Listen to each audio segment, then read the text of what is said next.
Hello friends, नमस्कार and welcome to समाधान। साथियों, उम्मीद है कि आप सब अच्छे होंगे और साथ ही साथ आपकी स्टडी भी अच्छे से चल रही होगी। अभी देखिएगा तो बीपीएससी के द्वारा दो नोटिफिकेशन जारी किया गया है, जिसमें एक तो इंटरव्यू को लेकर के अपडेट है और दूसरी है जो वो न्यू वैकेंसी को लेकर के है। ये कार्यालय में भर्ती हो गई, जैसे कि कार्यालय में आपका एएसओ का भर्ती होता है, खुद का अपना बीपीएससी करती है। एलडीसी की वैकेंसी खुद के कार्यालय के लिए भर्ती है। उसी तरीके से यहाँ पे एक और कार्यालय की भर्ती आ चुकी है। ये पद आपका स्टेनो का होगा, स्टेनोग्राफर का पद होगा ये। तो आइए इसके बारे में पूरे डिटेल्स में हम लोग जानते हैं। लेवल 4 की ये वैकेंसी होने वाली है और ख़ास बात है कि आप 12th पास हैं तो इस पद के लिए आप लोग एलिजिबल होंगे। तो पूरी नोटिफिकेशन के माध्यम से हम लोग इसको समझेंगे। देखिए, बात करें तो लेवल 4 की वैकेंसी होगी। 25,500 से 81,100 रुपये के बीच इसकी जो सैलरी है। शैक्षणिक योग्यता की बात करें तो मान्यता प्राप्त बोर्ड संस्थान से इंटरमीडिएट 10+2 या समकक्ष आपका उत्तीर्ण होना चाहिए, यानी कि 10+2 अगर आप पास हैं किसी भी सब्जेक्ट के साथ तो आप इसके लिए एलिजिबल हैं।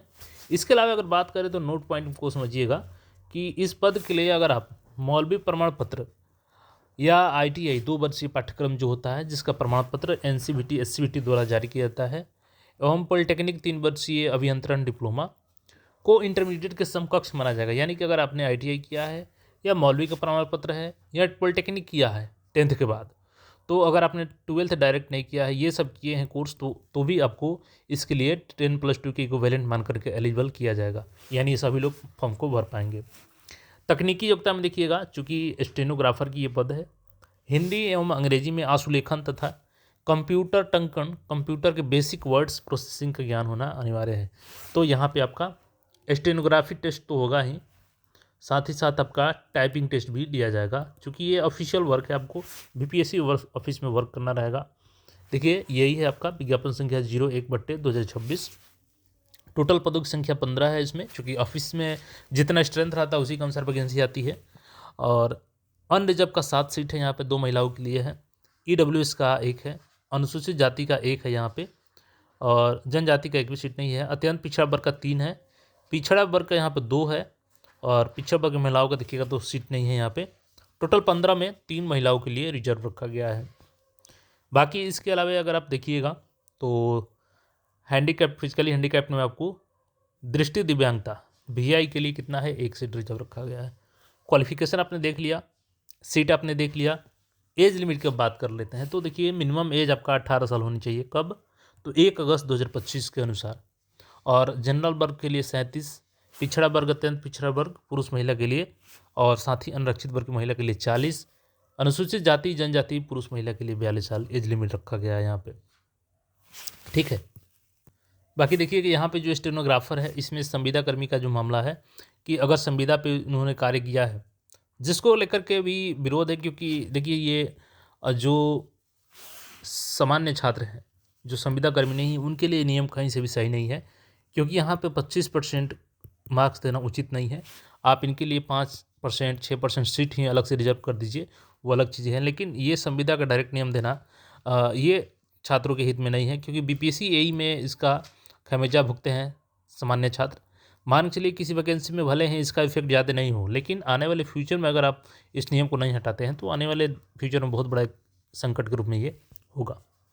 ये आपका हो गया यहाँ से एज लिमिट हमने बता दिया आपको। देखिए, यहाँ पे चयन की प्रक्रिया की हम लोग बात करें तो लिखित परीक्षा में व्यवहारिक जांच परीक्षा के आधार पर इसका चयन किया जाएगा। लिखित परीक्षा में आपका सामान्य अध्ययन के 50 प्रश्न रहेगा, सामान्य विज्ञान एवं गणित के 50 प्रश्न, और आपका मानसिक क्षमता का रीजनिंग का 50%। यानी कि जो एएसओ का आप पेपर दिए सेम एक पैटर्न समझिए, एलडीसी का पैटर्न समझिए, वही है, सेम पैटर्न है इसका।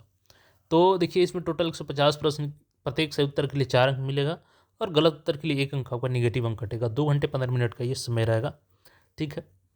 और यहाँ पे देखिएगा तो ये डिटेल्स में सिलेबस दिया गया है आपका।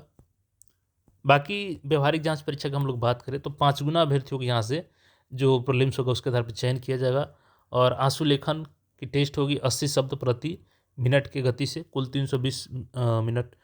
320 शब्दों को 4 मिनट में करना रहेगा आपको, और 1 मिनट अतिरिक्त आपको समय प्रारंभ में लेखपान जांच के लिए डिक्टेशन लिख की अवधि में उपलब्ध कराए गए नोटबुक में सांकेतिक लिपि में लिखना आवश्यक होगा।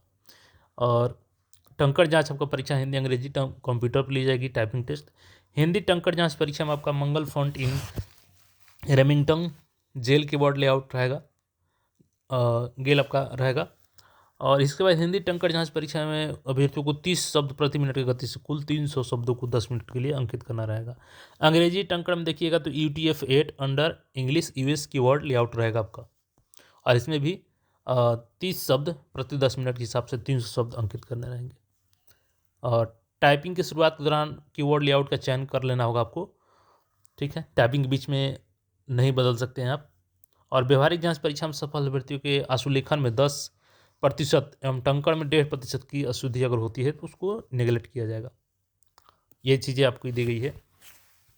शुल्क की बात करें तो किसी भी कैटेगरी से आपको 100 रुपये का शुल्क यहाँ पर देना होगा। ऑनलाइन देखिएगा आवेदन आपका 12 जनवरी से शुरू हो रहा है और 2 फरवरी तक आप लोग आवेदन यहाँ पे कर पाएंगे। तो यहाँ पे सारी चीज़ का बता दी गई है। जो आपने OTR किया होगा, चाहे ASU के फॉर्म भरे होंगे आप, LDC के फॉर्म भरे होंगे, BPSC CCE का फॉर्म भरेंगे, कोई भी BPSC का फॉर्म भरे हैं तो आपको उसी रजिस्ट्रेशन के माध्यम से ये फॉर्म भरना है। अगर पहली बार BPSC का फॉर्म भरने जा रहे हैं तो आपको न्यू OTR यहाँ पे करना होगा। तो प्रोसेस हमने ऑलरेडी पहले वीडियो में बता रखा है कैसे OTR होता है, तो आप उसको भी फॉलो कर सकते हैं। बाकी अपना डॉक्यूमेंट सही से आप लोग लगाइएगा। यहाँ पे सारा चीज़ हमने बता ही दिया है। कोई फिर भी इसमें डाउट है तो कमेंट करके पूछ सकते हैं। और बाकी अपडेट्स के लिए चैनल को सब्सक्राइब करके जुड़े रहें। मिलते हैं फिर नए अपडेट में। धन्यवाद।